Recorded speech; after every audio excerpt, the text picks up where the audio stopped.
तो floating interest rate में क्या है होम लोन के, तो जैसे अगर आपने आज लोन लिया SBI से और आज इंटरेस्ट रेट अगर 2023 में अगर इंटरेस्ट रेट है उसका 6.7% है और फ्यूचर में अगर जाके 6 महीने बाद साल बाद मतलब जब ये इंटरेस्ट रेट अगर चेंज होता है, अगर 7.7% हो गया, 8% चला गया, 9% चला गया, तो आपको उस हिसाब से पे करना पड़ेगा हर महीने।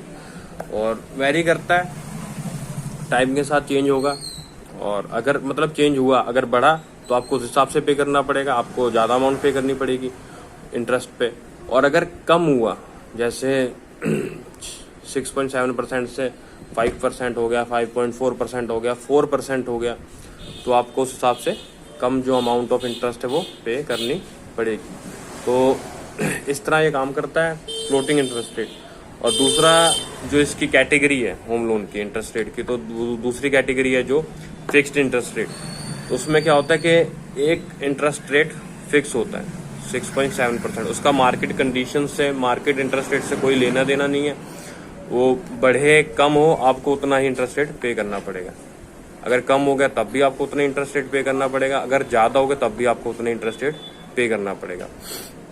और जो बात की जाए फ्लोटिंग इंटरेस्ट रेट की, जैसे आपने 10 लाख का लोन लिया और आप साल बाद, 2 साल बाद अगर आपके पास 2.5-3 लाख रुपए आप चाहते हैं कि प्री पेमेंट कर दूं मैं, मतलब पहले पेमेंट कर दूं, मतलब जो मेरा लोन का अमाउंट है वो कम हो जाए, मेरे को कम मतलब इंटरेस्ट देना पड़े, कम ब्याज देना पड़े, तो आप उसमें फ्लोटिंग इंटरेस्ट रेट में पे कर सकते हैं। उसके कोई भी प्री पेमेंट चार्जेस नहीं लगेंगे। मतलब आप अगर पे करते हैं तो उतना ही आपका मतलब होम लोन में डिडक्ट हो जाएगा, मतलब माइनस हो जाएगा, मतलब आपको उतना ही अमाउंट कम करना पड़ेगा। और यही अगर बात की जाए फिक्स्ड इंटरेस्ट रेट में, और अगर आप उनका फिक्स्ड इंटरेस्ट रेट लेते हैं तो आपको 1% जो है 1% आपको ज़्यादा पे करना पड़ेगा।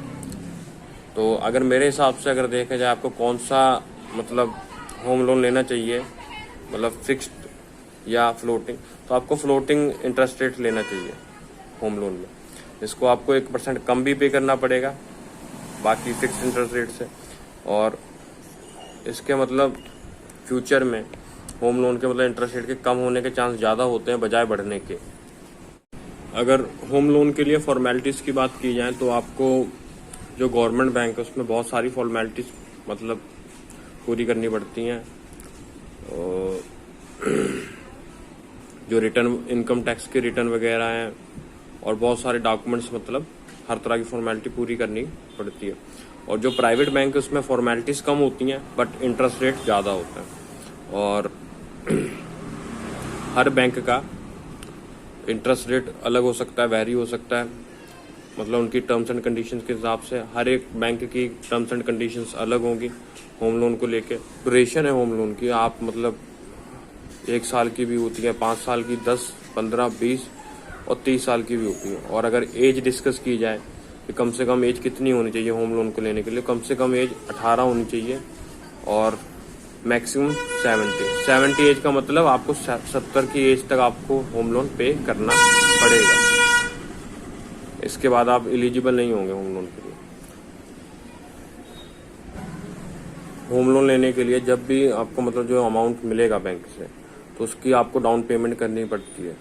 जैसे 90% आपको वो अमाउंट दे देंगे और 10% आपको डाउन पेमेंट करेंगे। वो पहले मतलब जो अपना इंटरेस्ट वगैरह है पहले अपना डिडक्ट कर लेंगे उसमें।